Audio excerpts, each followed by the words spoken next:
मसले की वजह से बुलाया है। जो कल आपको मालूम होगा कि बलपोरा शोपियान में कल जब हमारा कैंडिडेट वहाँ जा रहा था तो वहाँ के कुछ जो AIP के साथ वाबस्ता है, जो इंजीनियर रशीद साहब की जमात है उसके साथ वाबस्ता है, वहाँ के उनके वर्करों ने लाठियाँ डंडे लेके हमारे लोगों पे हमला किया। यहाँ तक कि जो हमारा कैंडिडेट है यावर बांडे इस वक्त SMHS में ज़िंदगी की और मौत की लड़ाई लड़ रहा है। उसकी कई रिब्स टूट चुकी हैं, उसकी हालत सीरियस है।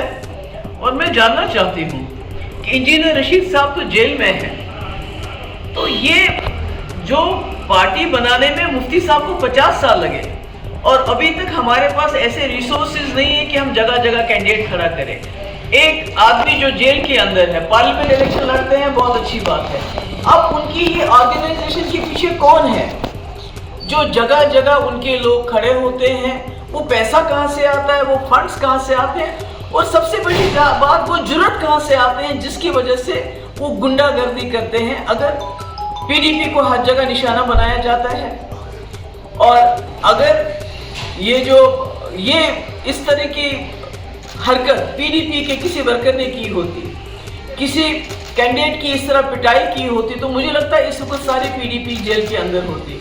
तो मैं यहाँ की सरकार को बताना चाहती हूँ कि अगर आपने इंजीनियर रशीद साहब की पार्टी को दोबारा एक प्रॉक्सी पार्टी, जब आपकी बाकी प्रॉक्सी पार्टी फेल हो गई है, अब इंजीनियर रशीद साहब की पार्टी को आप सामने ला रहे हैं, उसकी आप भरपूर मदद कर रहे हैं पैसे से, बाकी चीज़ों से, तो मुझे ये बताइए कि आप फिर बताइए सीधे कि बाकी किसी पार्टी को इलेक्शन ही नहीं लड़ रहे हैं।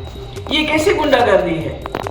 अगर कल हमारा कैंडिडेट यावर बांडे बलपोरा में चला गया है, जहां का आपका AIP का कैंडिडेट है राजा वही, तो उसके वर्करों ने इस तरह कातिलाना हमला कैसे जुर्रत की हमारे कैंडिडेट पे करने की, और अभी तक कार्रवाई क्यों नहीं हुई? अभी तक वो लोग जेल में क्यों नहीं है? तो मैं लोगों को भी खबरदार करना चाहती हूँ कि प्रॉक्सी पार्टीज के इसमें मत आइए।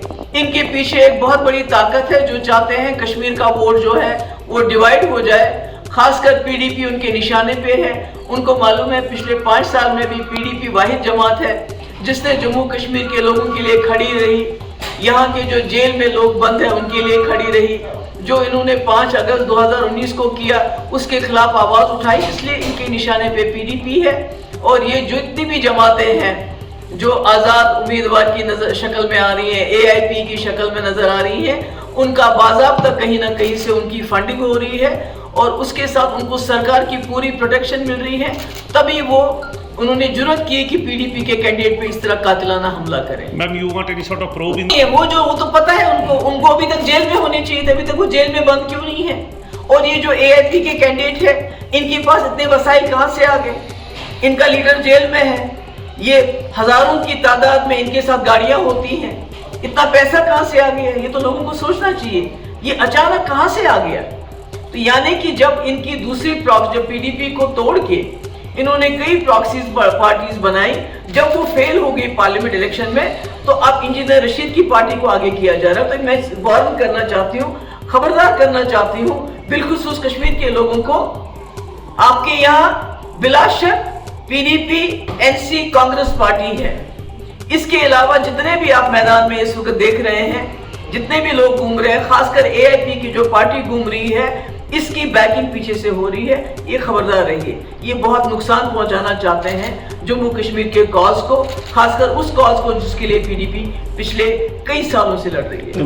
तो अस्पताल में पड़ा बेचारा, उसके ऊपर चढ़ के उसको दबाया गया, उसका गला दबाने की कोशिश की गई है, उसकी कई रिब्स टूट गई है, उसके सर पे चोट आई है, उसके साथ उसको इतना ज्यादा मारपीट की है कि उसको SMHS रेफर किया गया। उसकी नाक से मैंने सुना खून भी निकला है। तो अब इससे ज्यादा और कातिलाना हमला क्या हो सकता है? तो क्या वजह हो सकती है? ये सेंस ऑफ इनसिक्योरिटी है उनके लिए कि PDP उनके लिए एक खतरा साबित हो सकती है? बिल्कुल PDP के पीछे पड़े हुए हैं, PDP के कैंडिडेट पे हमला हो रहा है। हर जगह जो PDP के रिबेल कैंडिडेट्स हैं उनको स्पॉन्सर किया जाता है। बच्ची का कैंडिडेट देख लीजिए जिसने प्रेशर कुकर निशान रखा है, जिसको हमने एक दिन नेशनल कॉन्फ्रेंस से वो हमारे पास आया, दूसरे दिन उसको कैंडिडेट बनाया, उसको इज्जत दी, सब कुछ दी। تو آج وہ بھی پریشر کوکر کا نشان لے کے ڈور ٹو ڈور جا رہا ہے اور اس کی بھی اس کو NIA کے کیس کی وجہ سے بلیک میل کر کے اس کا بھی استعمال کر رہی ہے بی جے پی PDP کے خلاف. تو جس طرح سے راجناتھ سنگھ جی کا خلاف سازش ہے. ان کو معلوم ہے کہ PDP اگر طاقت میں آ گئی تو وہ دلی کے ڈکٹیٹس کو نہیں مانے گی.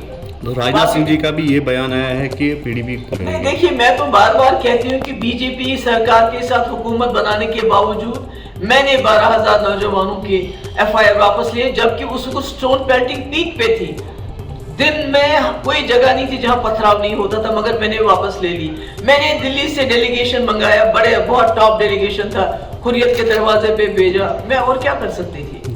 تو اس کے مقابلے میں جب عمر صاحب نیشنل کانفرنس میں وزیر تھے بی جے پی کی سرکار میں دلی میں وزیر تھے 5 سال انہوں نے کیا کیا پورٹل یہاں لاگو کیا.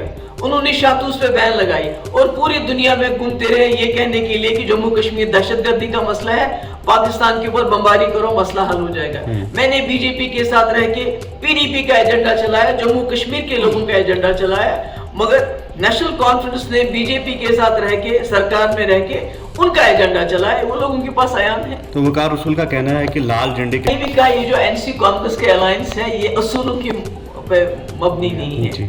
اگر ہوتا تو 87 کے الیکشن میں سرکار بنانے کے لیے اتنی بڑی دھاندلیاں کر کے جموں کشمیر کو خون کے دریا میں نہیں دھکیلتے. یہ جو خون کا دریا ہے اس کو جموں کشمیر میں پچھلے 87 سے لے کے آج تک بہہ رہا ہے وہ اس کی وجہ تو یہی ہے کہ نیشنل کانفرنس کی چوریاں اس کو دھاندلیاں سرکار بنانے کی ہاؤس میں.